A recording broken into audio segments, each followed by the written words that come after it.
Dans 5 jours, lundi prochain, les portes de ces écoles rouvriront. Après 3 semaines de pause, place à la rentrée des classes.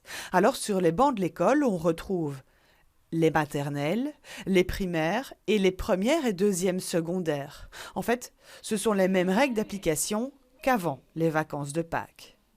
Par contre, à partir de la 3e secondaire, on passe en cours hybride. Une partie à la maison et l'autre en présentiel. Alors arrivera-t-on à une reprise à 100% en présentiel avant la fin de l'année?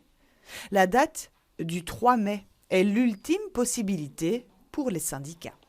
Ça ne vaut plus la peine puisque nous sommes pratiquement en fin d'année scolaire. Chambarder toutes les écoles et les horaires pour les quelques semaines qui restent, je pense que ça ne vaut plus la peine. On a alors besoin de stabilité et de travail avec les élèves.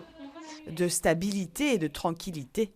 Pas certain que cela caractérise cette nouvelle rentrée des classes, car aujourd'hui, le corps enseignant ne mâche pas ses mots, il est inquiet. 50% des enseignants veulent reprendre coûte que coûte pour le bien-être de leurs élèves, pour continuer dans la matière. Mais il y a aussi 50% qui, on va dire, des enseignants qui est plus frileux. Avant les vacances de Pâques, il y a eu une grande peur qui s'est installée sur les écoles.